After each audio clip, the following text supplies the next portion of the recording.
हे भगवान, आप ये बतलाइए कि इंद्रियों की तृप्ति कैसे हो।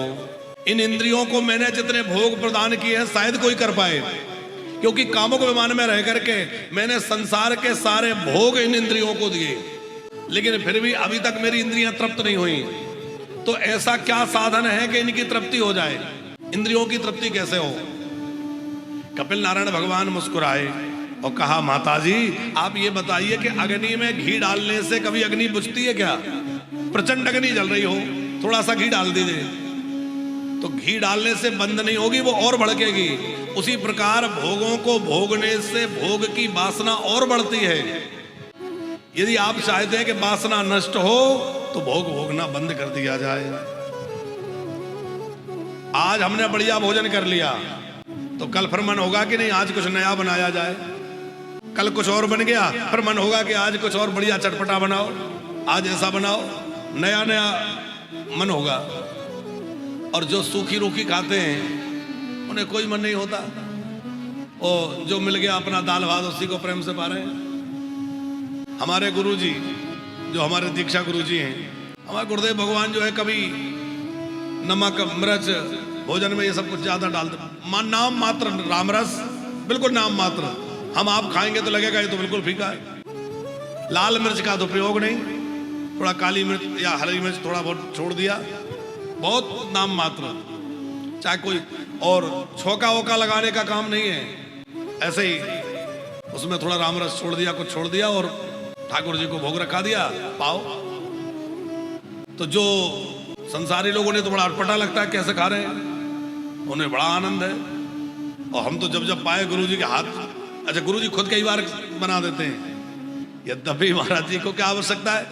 हम एक बार स्थान में गए तो हम पूजा करके लौटे, तब तक तो देखा महाराज जी चूल्हे के पास बैठे। हमने कहा महाराज जी क्या कर रहे हैं? बोले सब्जी सिद्ध कर रहे हैं।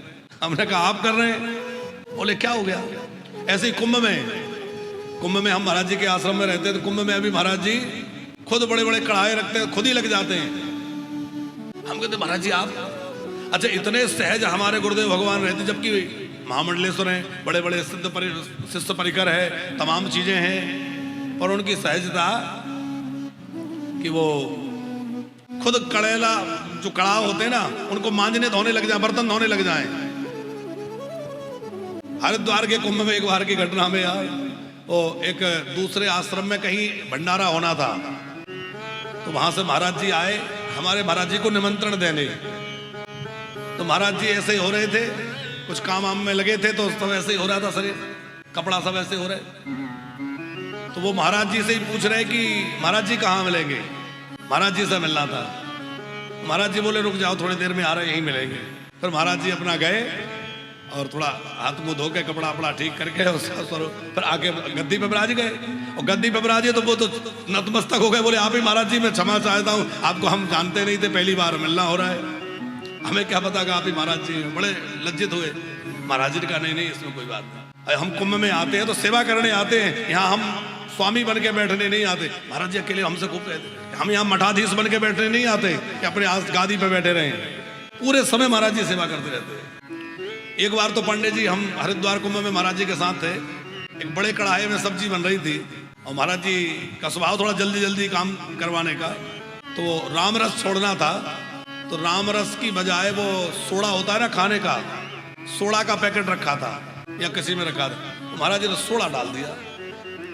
अब डाल तो दिया और वो उसमें से बुलबुले से उठना शुरू हो गया।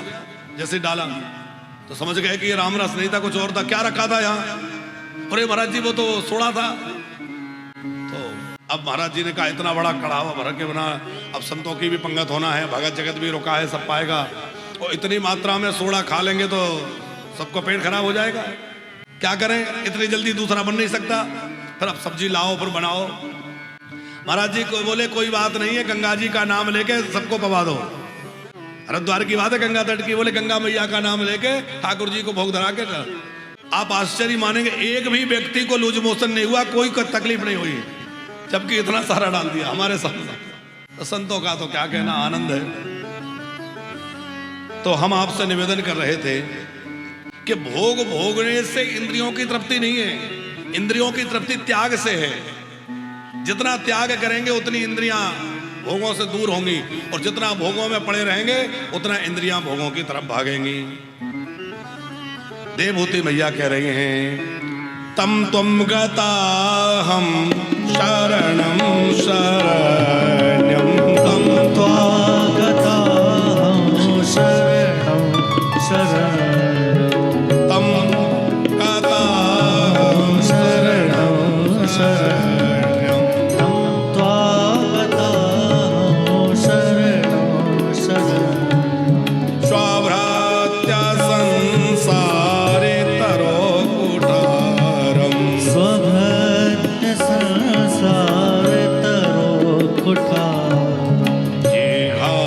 जिज्ञासायां प्रकृते पुरुषस्य, जिज्ञासयाहं प्रकृते पुरुषस्य, नमामि सधर्मवेदां वरिष्ठम्, नमामि धर्मविदां वरिष्ठम्। तं त्वागतां शरणं शरण्यं, तं त्वागतां तं त्वागता शरणं शरणं। हे प्रभु, मैं आपकी शरण में हूं, मेरी रक्षा करिए। कपिल भगवान कह रहे हैं, माता जी, इन इंद्रियों को बल मिलता है मन से, और मन जो है हमारा जिधर जाएगा उधर ही इंद्रियां जाएंगी।